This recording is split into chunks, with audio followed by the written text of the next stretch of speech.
As was mentioned, my name's Hayley. I am the Academic Director here at AcademyEx based in Auckland, New Zealand.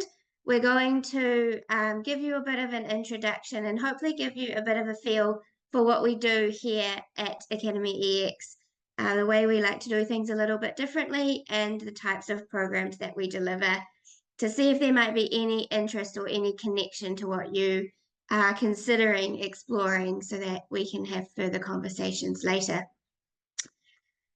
So as a starting point, who are we? What do we do here at AcademyEx? So AcademyEx has been a tertiary education provider in New Zealand, Auckland, New Zealand for the past 10 years. We are a Category 1 New Zealand Qualifications Authority rated organisation and registered by the New Zealand Tertiary Education Commission. So that means that any qualifications you earn by studying at AcademyEx are recognised on the New Zealand Qualifications Authority framework and are therefore internationally recognised. We are a signatory to the Education Code of Practice, so that is a piece of, legislation and regulation in New Zealand that guides how we look after both domestic and international students to make sure that you have the best experience possible, whether you are learning online or coming to New Zealand. We have a pretty amazing group of students who study with us through a range of different programs. We're going to focus on the master's programs today, but we do have other offerings as well in terms of micro-credentials that might be of interest if you're studying online. So one thing that makes our students unique is that they all come from very, very different industries and backgrounds. So we don't have only teachers or only lawyers or only business people at our institution. We have people who come from lots and lots of different industries and sectors, and I'll show you a few examples and you can meet some of our students through video a little bit later on in the presentation. And we have the New Zealand Fernmark license as well. So I said and alluded earlier that we like to do things a little bit differently at AcademyEx. And so the images you can see here on the screen are our campus or our lab that we like to call it. So this is where our students come for their face-to-face classes. It's where our students come to study. It's where they come to meet with staff that they are working with, and it's where they also come to hang out. So lots of bright, colourful spaces.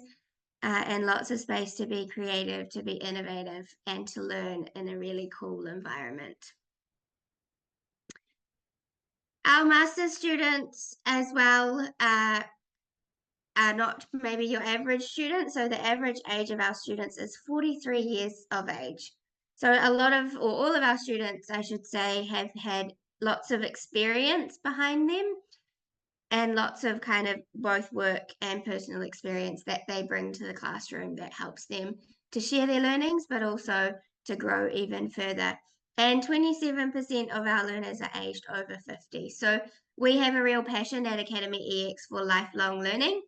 It's not to say that younger learners are not welcome. That's definitely not the case. But we have a broad spectrum of learners that come and study on our programs. Our cohorts are really diverse, both in terms of ethnicity, culture, and experience, as I mentioned before. And our programs are designed so that our domestic students can work full-time while they're studying. And I'll talk a little bit about working and studying as an international student on our programs a little bit further on in the presentation. But I guess if I was to describe our students, diverse is the key word that I would use, which means that there's lots of incredible experiences to share within the classroom. I guess we also work with learners who are passionate about learning. Another key characteristics of our learners is that they're really interested in future-focused skills. So skills that are going to help them extend their career, skills that are going to help them move up in their career if that's what their passion is, and skills that are going to help them in an ever-changing world, whether that's change because of technology or some other factor. Our students all care very deeply about the development of their industries and communities and how can they upskill themselves to play a really important role in change and development within their sector. They have really good communication skills, both written and verbal, appreciate the New Zealand education system, but like to do things a little bit differently. Another key part of what makes our institution unique, I guess, or what our students really enjoy, is the building new connections and networking. So you're able to meet not only lots more students, but also industry experts and people who are out there doing the things that they're teaching you about. So you can build a local network through the programs, and proactive and engaging in non-conventional classrooms. So you will have seen it's not a lecture theatre. We don't deliver lectures, but we facilitate learning through really interactive discussions, conversations, and workshops. So as I alluded to earlier, we have a range of programs at AcademyEx. The two programs I'm going to talk to today in detail is our Master of Technological Futures and our Master of Change and Organisational Resilience. I should say, if you have any questions along the way, feel free to put them into the chat or the Q&A function, and I will be able to answer them at the end. So before we talk about those two programs specifically, I'm just going to mention the entry requirements to these programs because they're the same for both programs. So to be admitted to a master's degree at AcademyEx, you need to have a recognised bachelor's degree or level 7 graduate diploma and a minimum of 2 years relevant industry experience. So that industry experience is really important in these programs because you come to the learning experience with some professional experience and are able to apply the learning to either what you have done in the past, what you're currently doing, or what you might like to do in the future. We also have students for whom tertiary study or higher education isn't something they have engaged with before. And so we have another pathway into our master's degrees, which doesn't require you to have a bachelor's degree, but you need to have at least 5 years professional experience. And so we go through a process of assessing that experience, both through documentation that students provide, as well as reference checks and things like that, to make sure that the program is going to be a good fit for you and that you're going to have a good experience. As with all programs in New Zealand, English language requirements are really important. So at a master's level, English language requirements are either evidence of an academic qualification at level 7 or above completed in one of the listed countries from the New Zealand Qualifications Authority, or an English proficiency test. So IELTS is the most common one that we see, and you must have an academic band score of 6.5 overall with no band less than 6. There are other tests that we can accept as well, but they are all equivalent to that level of the IELTS result. So the Master of Technological Futures has been kind of coined the new school MBA. So MBA may be a familiar concept to you, and the Master of Technological Futures kind of takes things one step further. So this is, I'm just going to briefly stop sharing and reshare my screen so you can hear the sound on these videos. This video introduces you to what the Master of Technological Futures is about, and then I'll go into detail on some of the other concepts. So our program is the Masters of Technological Futures. This program is for everyone. It doesn't matter what your background is, you have experience that we value. So it really is understanding how technology can be applied to the problems that you know best. And we mean technology in the broader sense. So yes, we'll cover off the hard tech, the blockchain, the virtual reality, artificial intelligence, but we're also looking at ways of doing disruption through new ways of doing things. So new business models, leadership frameworks, mindsets, ways of working. There's a whole spectrum we can explore. So as Fiona alluded to in our program is the video, the Master of Technological Futures is, as the name also sounds, all about technology, but we like to think about technology in its broader sense. So you'll kind of explore a whole range of different concepts, ideas, technologies that will help you to think differently about problems or opportunities that you might be facing. So this program is for business and community professionals whose industries are highly impacted by technology, or people who hope to use technology as solutions for real life problems. And that real life problem piece is really important to us. We don't want learning to just be for learning's sake.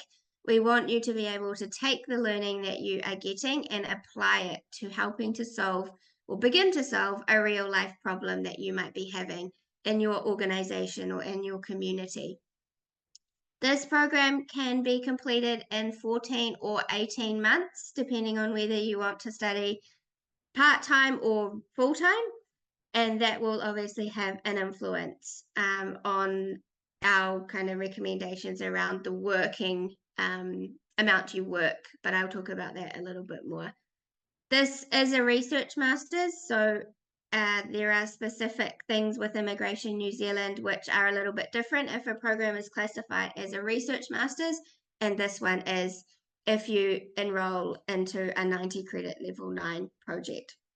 So overall, this program is categorized as level 9 on the New Zealand qualifications framework and is 180 credits.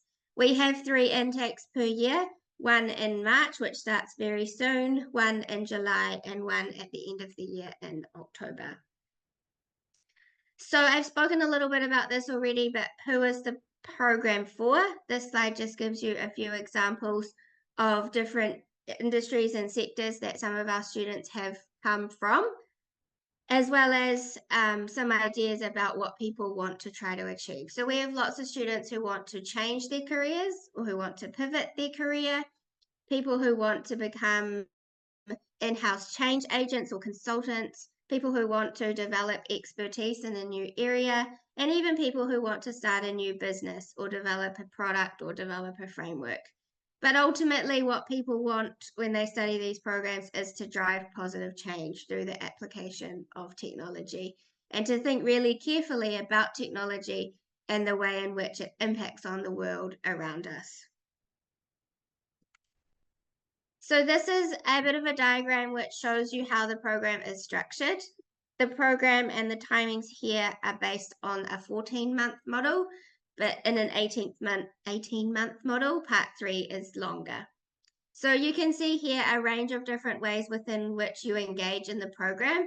So you engage with the program through facilitated sessions at our office, as well as one-day workshops every 6 weeks. Because our programs are designed for people who are working, they also have live online facilitated sessions every week. And so that makes these programs a little bit more accessible to a broader group of people. So you'll engage in learning sessions online and in person, as well as other interactive sessions throughout the week. So we have a concept called Converge, which is just like a community of students and practitioners coming together to have really cool conversations, that people are curious about a particular topic and therefore have some really cool conversations. In the Masters, you also, from part 2 onwards, will have an advisor who you will work with one-on-one, and that person you meet every week or every fortnight, depending on how you agree on the schedule. So there's lots of independent learning, there's lots of time for exploration, there's lots of time for reading, for engaging with other resources that are provided throughout the program.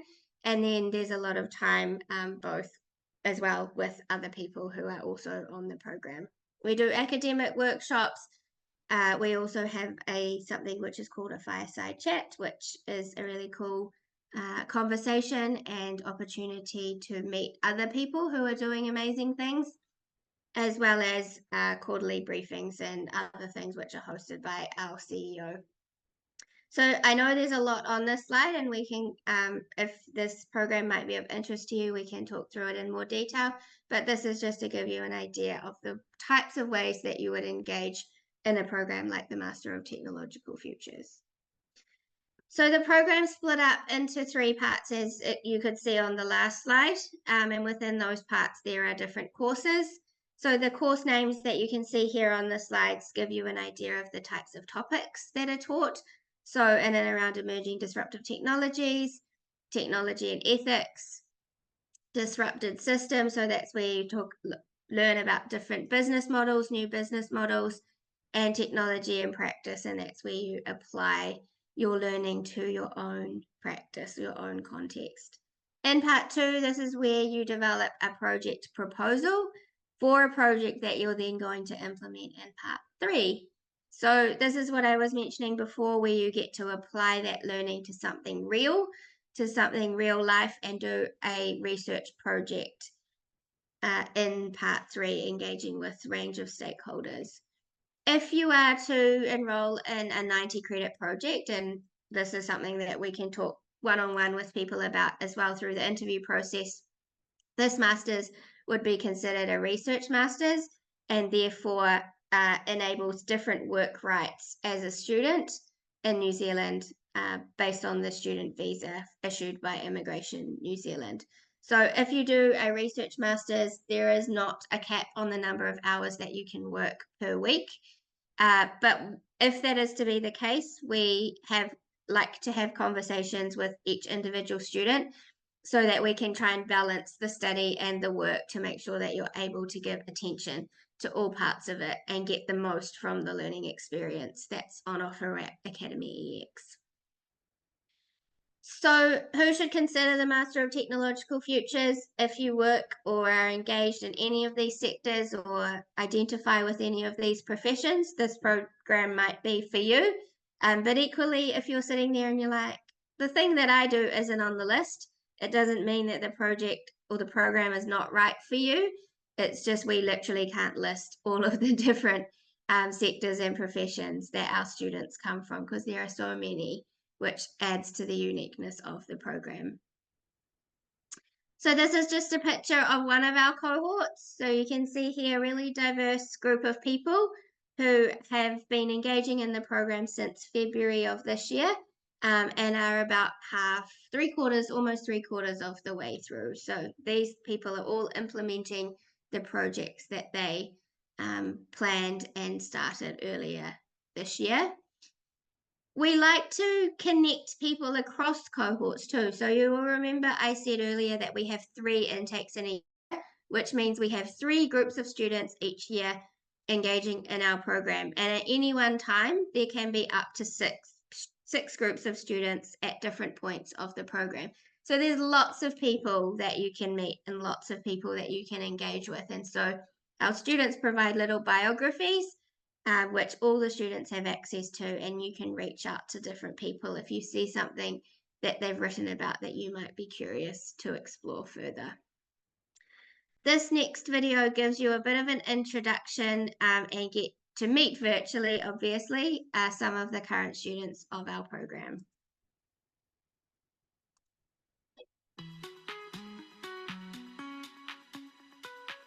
The Master of Technological Futures leads you to the front of your game and takes you on a journey into the future. From different sectors, entities, from large corporations down to startups. The common denominator is curiosity, the interest in what comes next. Whether you're 25 or 55, this is the time to get learning about where our future is going.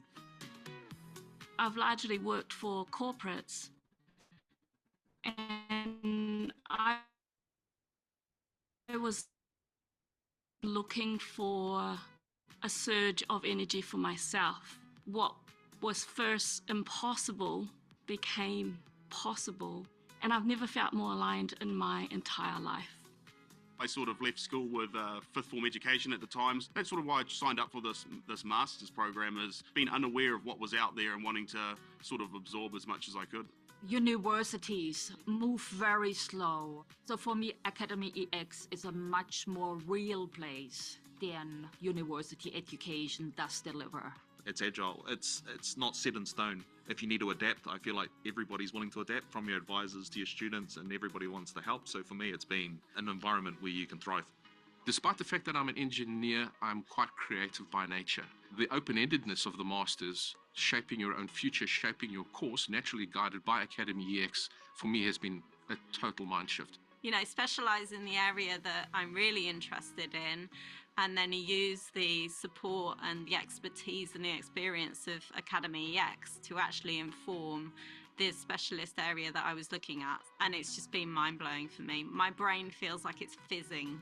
I asked, is there any more scholarships? And they were just, of course, that made it even more accessible financially, as well as the support network that they wrap around both Māori and Pacifica students to really help them to bring their best. I can see a future in this. I can see the usefulness of the learning, and I hope to be able to carry that through in my work. It was great to meet so many people at a similar age and life stage to myself, because I feel that you come in and you've got a lot more to contribute, and as you're learning, you can put things into the context of the real worlds of how corporates work or how business work. So back in 2016, I started the Master of Technological Futures program. I looked at what the business opportunity was and what the commercial opportunity was. I think our vision here at AcademyEx is to make sure that research is actually able to create positive impact in the world. There's likely to be resources that will help you on your journey, and it's just such a supportive environment to actually learn. It's been great. It helps you get to where you want to get to, and I think that for me is first prize. If you're looking for something different and some form of learning that's going to grow with you and adapt with you and give you opportunities to learn, this is the place to be. Trust yourself, listen to that calling, face your fear head on. If you love what you've heard about this Masters program, it's your time to act. Reach out to us and sign up. We look forward to having you here. So as you can see from that video, those are just a very smaller number of our much larger group of students who are currently studying on the Master of Technological Futures, but it gives you some ideas about the things that have stood out to them in their program.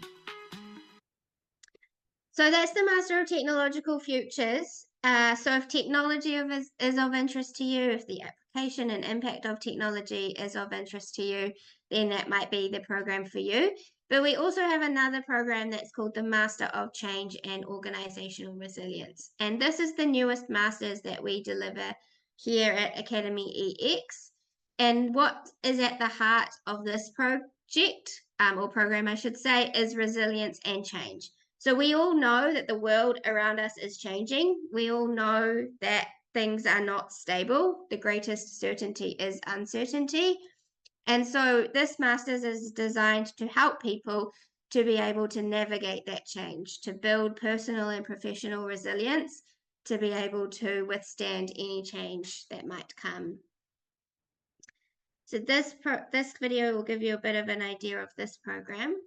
At the end of the Master in Change and Organisational Resilience, students will have the real skills and ability and the thinking to actually apply within their organisations to make real lasting change. I think that requires some reflection and some knowledge about yourself as well, and what your real potential is as a leader and potential leader. And so you can go into your community, into your organisation, and make some real changes. At the end of the... So what we guess sits at the heart of this program is that building resilience not only enables organizations to withstand disruption, but also to grow because of any disruption. So this might be technological disruption. A really pertinent example right now is the growth of artificial intelligence around the world, which is disrupting a lot of industries and organizations. But equally, something like the pandemic could also be a disruption that we know caused a lot of individuals and organizations to have to think differently about how they do things. This slide also shows you the same information as the Master of Technological Futures. You can complete this Masters of Change and Organisational Resilience in 14 or 18 months. It is also classified as a Research Masters, and we have 3 intakes. Starting at the same time as the Master of Technological Futures, which also enables us to be able to do things together. So different groups of students studying different programs can do things together, which therefore also broadens the networking opportunities that you have, people you might not necessarily have interacted with before. So again, this program is for professionals and practitioners, people who might be leaders or emerging leaders who need to develop a toolkit to navigate change and support the development of organizational resilience. So not all of our students have formal leadership positions, and you don't have to have a formal leadership position to enroll in this program. Some of our students have desires or dreams to be leaders within organizations, and others more kind of on a project level want to lead a particular piece of work. We also have students who want to change careers, who want to move into specialist change roles that might involve developing and implementing change strategies to build organizational resilience. So like the Masters of Technological Futures, the students in this program are also from a really wide range of industries and sectors. This is also the same as the Master of Technological Futures, and you interact the same way with the program. So online sessions, in-person, face-to-face sessions, as well as sessions across programs, as I talked about before. This program is designed pretty similar to the last one, and the 90 credit option is classified as a research master's for the purposes of immigration. But you can see here some of the topics that you'll explore through this program: technology, ethics and change, people and capability, organizational complexity, and leadership and culture. So technology is referenced in this program because technology is one of the key driving forces of change.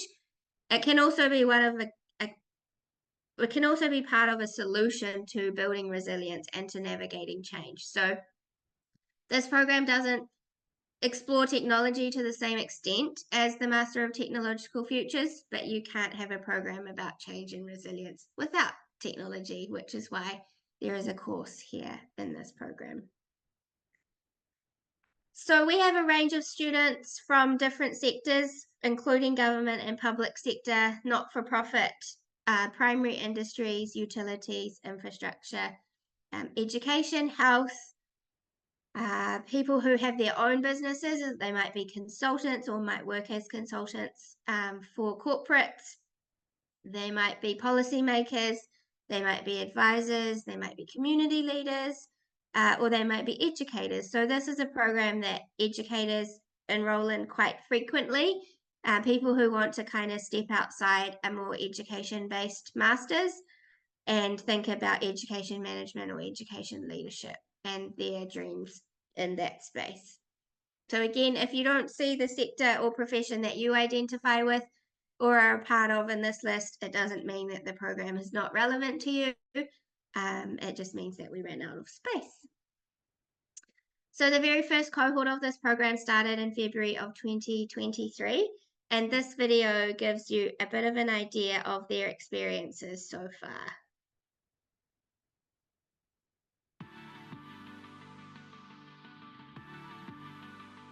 The Master in Change and Organisational Resilience, students will have the real skills and ability and the thinking to actually apply within their organisations to make real lasting changes. There's so much change happening in the world right now, right? I've seen how it affects people and their emotions, and I think it's a really great opportunity to jump into that space and be a leader in that, help people prepare for the future.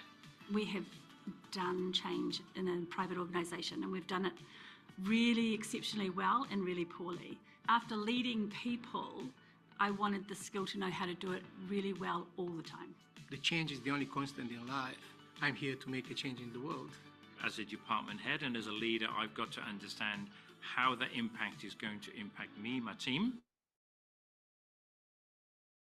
and become a change. I want to be a change agent. I want to be someone who makes a difference. It's about my whakapapa, backwards and forwards and around me. From a framework perspective, what AcademyEx and the MCOR program offered me was a different way of looking at change. I came in here with a really narrow view of what change looked like. This first 6 months has completely blown that out of the water. My view has gone from this big to this big. Here at AcademyEx, I learned that no one It's putting a label on us. We are here to become ourselves. Our way of thinking is more important to the world than someone else thinking 100 years ago. I believe in the principle of ako, that we co-construct new meaning, new knowledge, new understanding. And that's what I love about MCOR, is that you get to talk a lot with other people in different fields of work, with different experiences, and you start to build knowledge and understanding and meaning for yourself with other people. I think that's the best thing about it. We can't grow on our own. What we're getting from all of this training is not just about the qualification. It's the journey on the qualification, and it's the networking and the learnings that we have. I'm finding it's really provoking me and taking me to a level of uncomfortable feeling of being outside of that comfort zone, which actually helps me think clearer, and it helps me come away from my day job as well. It's a really collaborative learning environment, and also everyone's really experienced. They can bring their life experiences to the study and to the course, and we can have discussions about that. So a really safe environment to be able to have those confronting conversations and deeply think about how you want to change. My peers that are here bring a lot of real life lived experience, both in the corporate world, in the education world, and the tech world. So I'm learning off them while I'm learning here. This program is opening up my mind to make me think and look back at how I do things, and actually changing the way that I deliver what I do at work now, even without the qualifications. One of the things that first drew me to the master's program is that it's shorter. It's not 3 years of slogging your guts out and taking time away from your family to achieve a goal. The other thing was the scholarships. I'm not having to get a big loan and get in debt to grow. Give it a go, give it a try, be open, come in, meet people, see the environment for yourself. It's an exciting place to be. Inspiring is not easy. It's something that comes from inside in you. If you want to accept what the tomorrow is given to you, this is the right place to come for.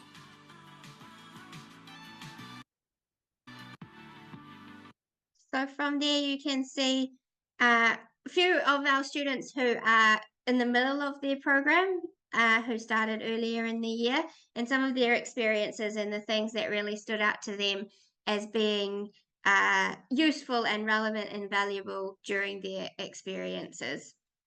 So that kind of wraps up this section, which is focused on the two master's programs, what they are, what they're about, who they're for, the way they work, and introducing you to some of the students. And now we'll talk a little bit about some of the more practical aspects of this, like fees and how you enroll, the application process, and then we'll be able to answer any questions that might come along the way.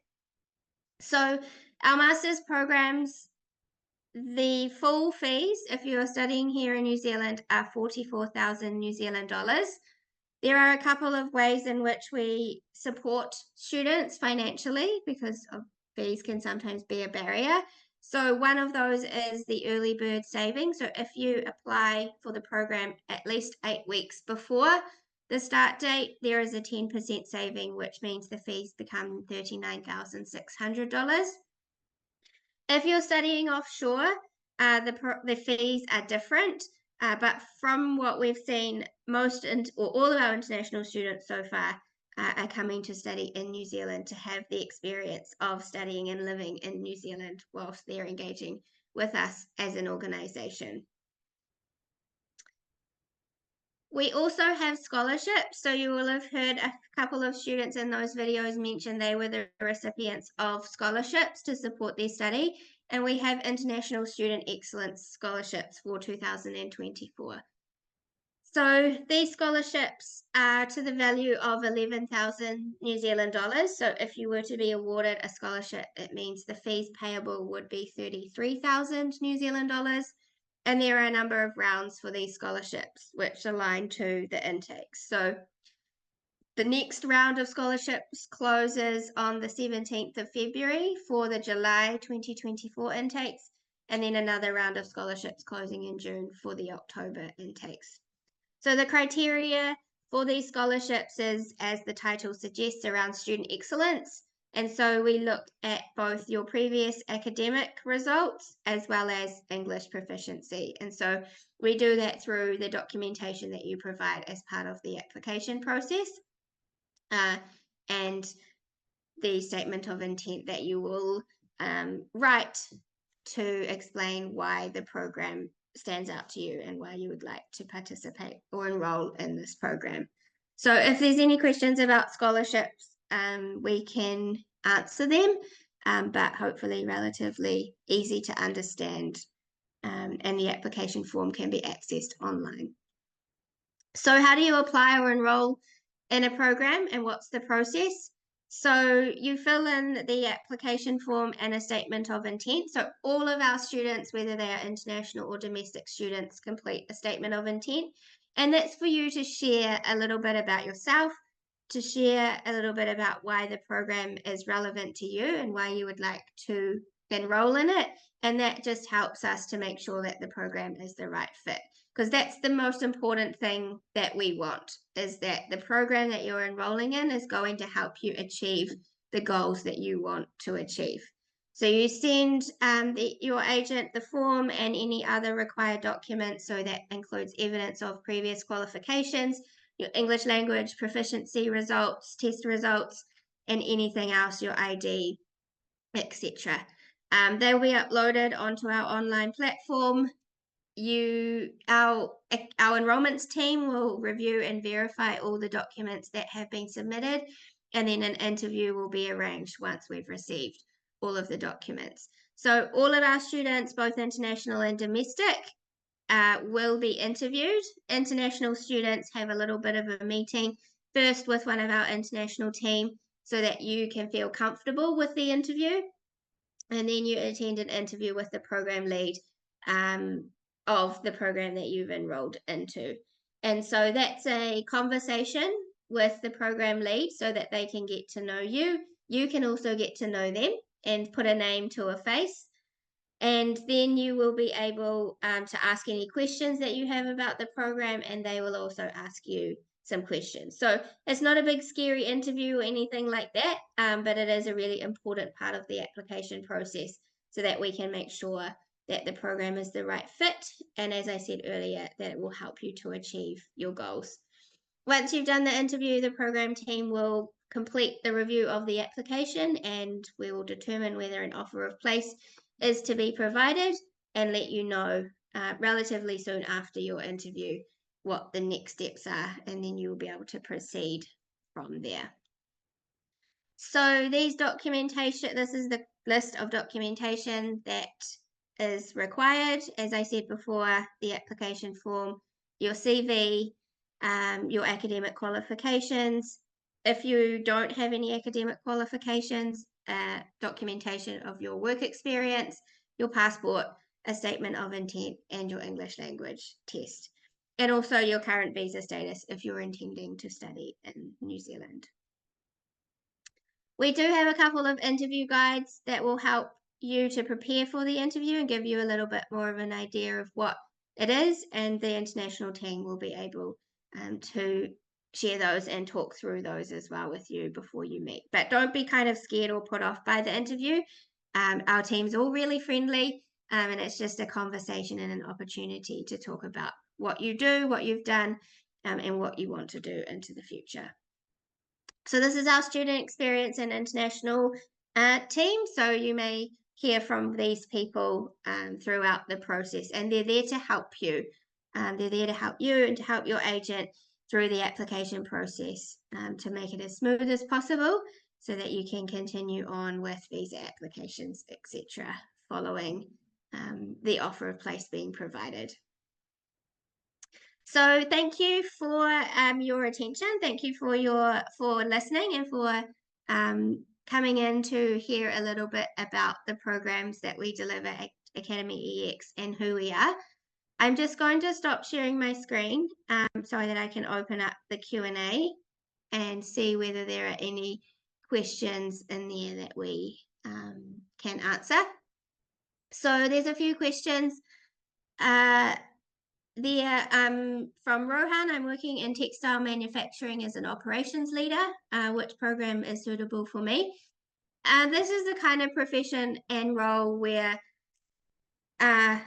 it could be either of the two programs that I've talked about. So it might be, if you're really interested in technology within the textile manufacturing industry, then the Master of Technological Futures could be relevant.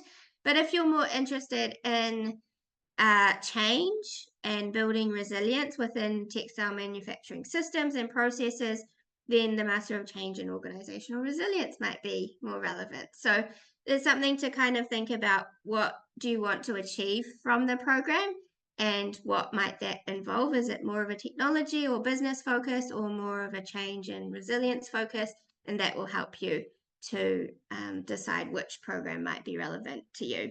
And if you pick one program and we go through the process and submit your application form and we review it and we think another program might be more relevant, then we can also have a conversation with you as well about changing your application potentially if that's the case. So hopefully that answers your question.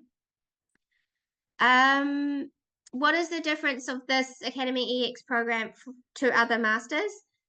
There's a whole range of differences. I guess not every master's program is the same. One of the key things, I guess, which makes this master's program different is that you don't write a thesis. So the output of many master's programs, particularly research master's programs, is a thesis. Our students don't write a thesis, but you are guided and supported by your advisor and by the program team to produce outputs of your project that are going to be of use and of value to you after the master's. So some of our students produce prototypes, some of our students produce strategies or frameworks or plans, reports, project reports. So there is always a written element usually to the outputs, but it's not a thesis, which makes the program a little bit different. I guess another one is the different ways in which we teach the program. So it's not lecture-based or anything like that, which can be the case for some taught master's programs. It's more into, I guess, interactive, innovative, and we like to do things a little bit differently, make it hands-on, and make it really applied. So you get to take the learning and apply it to a particular problem or challenge or opportunity that you want to address in your profession. So those are a few examples of what makes our programs different, and there are many others which we're happy to chat with one-on-one if you would like some more information. There's another one around somebody with a Bachelor of Education and 10 years experience as a teacher. That would be appropriate for the entry requirements in terms of a qualification and industry experience for either of those two master's programs. So obviously on top of that comes the English language requirements and documentation, but a bachelor's degree and 10 years experience as a teacher would be relevant for either of those two programs. Again, it's just a case of which of the programs would be most relevant depending on what you would like to achieve. I'm not sure I can answer the one around specific medical issues and immigration, but that would be something that a question to raise with immigration around the medical tests and things like that that are needed to apply for a student visa to come to New Zealand. So apologies that I can't answer that one. A bachelor's degree in information technology. Could you get a scholarship?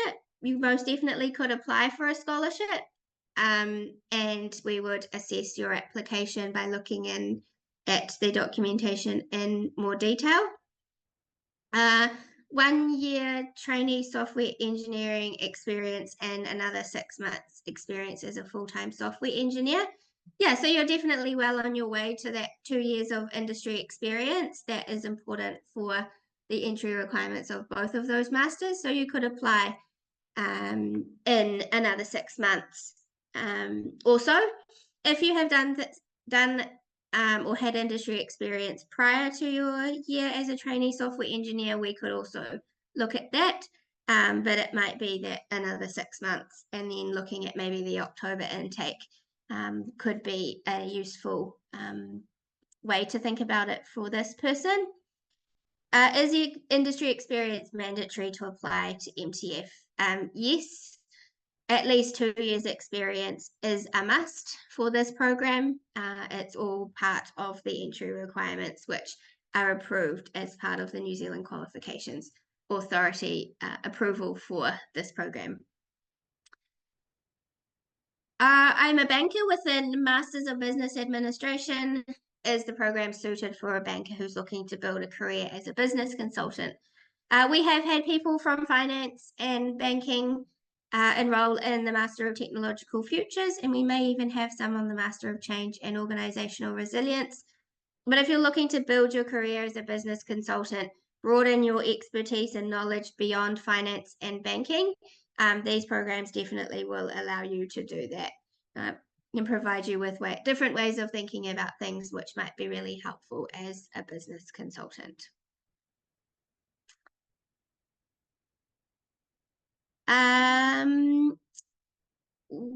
Where did the next question go? Apologies. Are there any chance of approval if someone applies without having 2 years minimum experience? Unfortunately not. That industry experience is really important, and we can't not follow the entry criteria. So that industry experience is really important part of the process. I'm a teacher. Which program suits me more? We have teachers who have done both the Master of Technological Futures and the Master of Change and Organisational Resilience. Again, as with the other examples today, it depends what you want to achieve. So are you interested in the role of technology in education, or may you be more interested in something around change, resilience, leadership within the education space? And that will help to think about which program might be more suitable for a teacher. What are the master's programs available for quantity surveying? We don't have specific programs that will be in education to become a quantity surveyor, but if you are a quantity surveyor already, either of these programs you could engage with. Again, it depends what you want to achieve and what you're interested in. We find that one of the most important things to success in the master's programs is that what you're learning about, you're really passionate about, you're interested in, and that makes the learning way more fun and much more enjoyable. Chief manager at an agriculture business sector. Explain about compatibility. So again, we have people from the agricultural sector in the Master of Technological Futures who are interested in the way in which technology is impacting on agriculture and how it might impact into the future. And some of those, really important issues in the agricultural sector are definitely impacted by technology or have the potential to be solved by technology. Again, also change and agriculture are very big, and so the change and organisational resilience masters might also be of interest if you're thinking more or less about technology, I guess, but more about the broader factors that might be influencing change in the agricultural sector.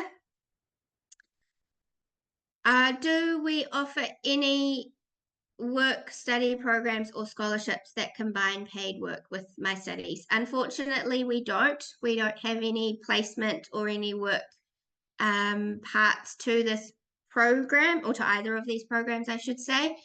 So international students who are coming to New Zealand are looking for employment either in something that's related to what they do or related to their studies, or maybe something different if you want to be working whilst you are studying either of these programs. Does AcademyEx have partnerships with companies or organisations to help graduates find jobs after completing their studies?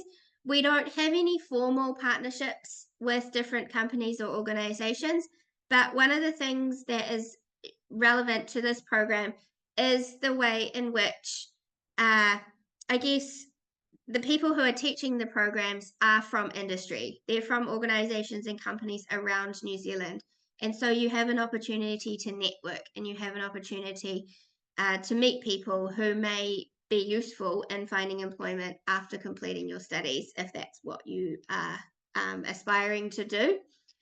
We also are looking at particular kind of career advice and career coaching through the program. That's not something we've started yet, but it's something we're looking into, which may be of support to help finding a job after you've completed your studies, if you would like to stay in New Zealand. Can the English requirements be waived? A Bachelor's of Science from the University of Ireland. Ireland is on the list of countries where qualifications awarded are exempt from an English language test. So we would have to look into the specific details of that university, etc., and the documentation. But at face value, looking at that question, you wouldn't need to do an English language test if you have a degree from a university in Ireland, and that also goes for universities and other institutions in Australia, South Africa, the UK, the United States, as some other examples as well. I will go through a couple more questions. We might not get to all of them, but we'll do our best. Future job opportunities for these programs. This is a little bit of a tricky question to answer because there isn't a single job opportunity or a single industry or sector that these programs relate to. So a lot of our students do, I guess, go into new jobs once they have completed their studies. They might go into new jobs within the organisation they're already at, or they might move to a new organisation. But because the type of knowledge and skills that you gain from both the master's programs that we deliver, those opportunities, I guess, and skills are really in high demand. And so it's just a case of kind of matching your skills and learnings with any potential opportunities. But there's no kind of guarantee of any future employment or job post these particular programs. Unfortunately, we don't deliver any early childhood education master's programs, but there will be many organisations across New Zealand who do, but we don't. How master's programs are designed to support students while working. Or is this only for part-time? I think we did the question go. Is it only applied to part-time programs? No, most of our students work while they're studying, to whether it's part-time or full-time. There are lots of different ways that the programs are designed to support students while working. So some of it is in how we deliver it. So delivering it in online sessions, which are in the late afternoon. So people work during the day and then join the call around 4:30.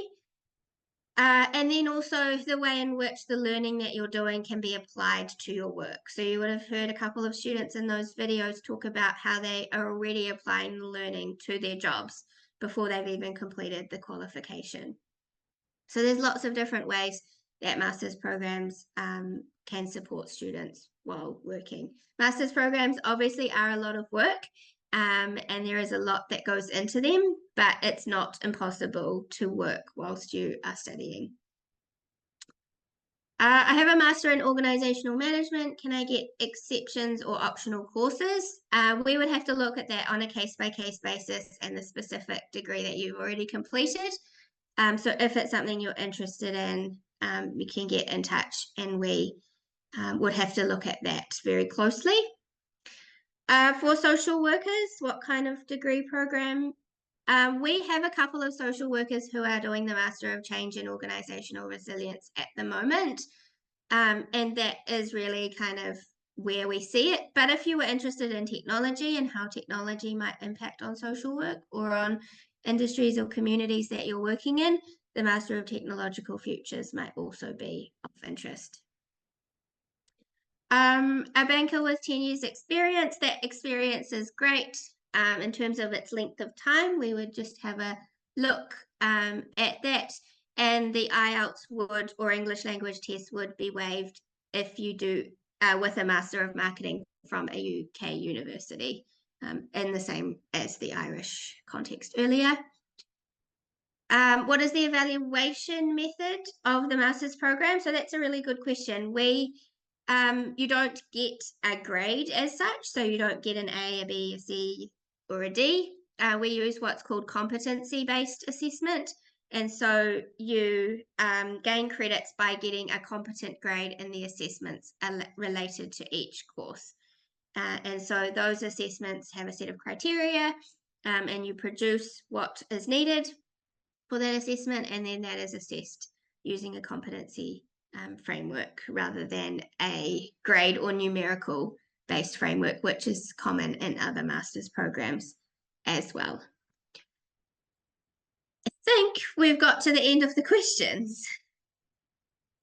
Right, thank you very much, Dr. Hayley. It was a great presentation and also a very useful session for all of us, for my staff as well, for my team as well. And yeah, it was a very interactive session, and because we got a lot of questions, which is very good. And we also got a really good idea. And I must tell everyone, I personally visited AcademyEx last year, September, and I met Mason and Shruti, and they got super friendly staff, super friendly lecturers. So I have experienced that. Hi, Mason. Hello. So yeah, I'm planning to visit in April as well. This is a very nice environment to learn. I mean, nice classrooms, and even I feel like I have to go and start studying Master of Technological Futures, to be honest, as an entrepreneur, because it's the way you explained it, it's actually very good. So yeah, I'm inviting everyone to visit our office, and if I'm sure you all have a lot of questions regards to immigration side about the visa process. So we will, my team and myself, we will definitely help you to do your visa process, and also we will help you to get your offer letter and coordinate with you regarding in this process.